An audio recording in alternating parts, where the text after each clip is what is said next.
বছরে একবার রোজা রেখে, বছরে 1 মাস রোজা রেখে মনে করলে ইবাদত শেষ। 5 ওয়াক্ত নামাজ পড়ে মনে করলে ইবাদত শেষ। আমি প্রশ্ন করি, 5 ওয়াক্ত নামাজের নামই যদি হয় ইবাদত,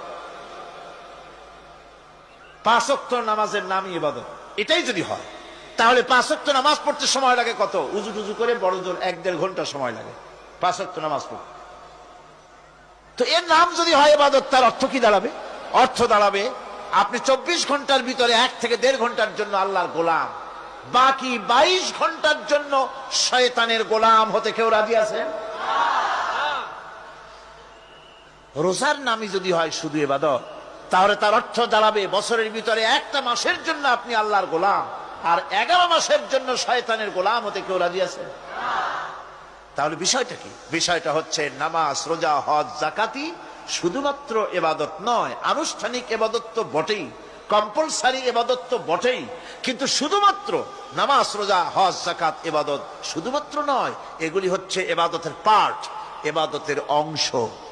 বরং জীবনের সব ক্ষেত্রে আল্লাহর হুকুমকে মানার নামই হচ্ছে। ভাইরা আমার, একদিকে নামাজ রোজা করছি, অন্যদিকে আল্লাহর আইনের প্রতিটি ধারাকে লঙ্ঘন করে চলছে, মিথ্যা ওয়াদা করে, মিথ্যা কথা বলে, সুদ খায়, ঘুষ খায়, জেনা করে, এরপরে অন্যের হক নষ্ট করে, প্রতিবেশীর হক নষ্ট করে, হারাম মাল খায়, হকদারের হক নষ্ট করে, প্রতিবেশীর হক নষ্ট করে, জিন্দা মুর্দা মানুষকে নিজের জন্য শক্তিধর বলে মনে করে, 1 টুকরা রুটির জন্য অথবা 1 ফোঁটা 1 ঘটি পানির জন্য কাফেরের কাছে হাত পেতে দাঁড়ায়া থাকে। এই যদি অবস্থা হয়, এটাই যদি হয় ঈমান, আর এটার নামে যদি ইবাদত হয়, তাহলে এই পৃথিবীর মুসলমানের আজ লাঞ্ছিত কেন? আল্লাহর ওয়াদা কি মিথ্যা? নাউযুবিল্লাহি মিন যালিক। আমাদের ইবাদত যদি ঠিক হয়, যদি সত্যিকারের ইবাদত যদি আমরা করে থাকি, তাহলে ক্ষমতায় ইমানদারেরা নাই কেন? বিশ্বজুড়ে মুসলমানেরা লাঞ্ছিত কেন? তাহলে বুঝতে হবে ইবাদতের মধ্যে বিরাট গরমিল করে ফেলেছি, ঠিক কিনা?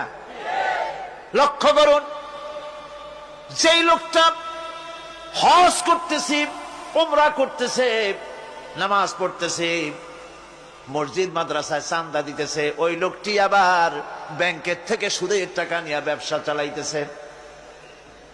ব্যবসা ঠিক রাখার জন্য, ইনকাম ট্যাক্স ফাঁকি দেওয়ার জন্য ব্যবসায়ীরা 2 ধরনের 3 ধরনের খাতা মেনটেন করছে। কথা ঠিক কিনা? মিথ্যা কথা বলছে, ঘুষ দিতেছে, বেশি করে বিদ্যুতের বিল যাতে না আসে সেজন্য যারা বিদ্যুৎ লাইনে আছে তাদেরকে পয়সা দিয়ে ম্যানেজ করতেছে, ঠিক কিনা?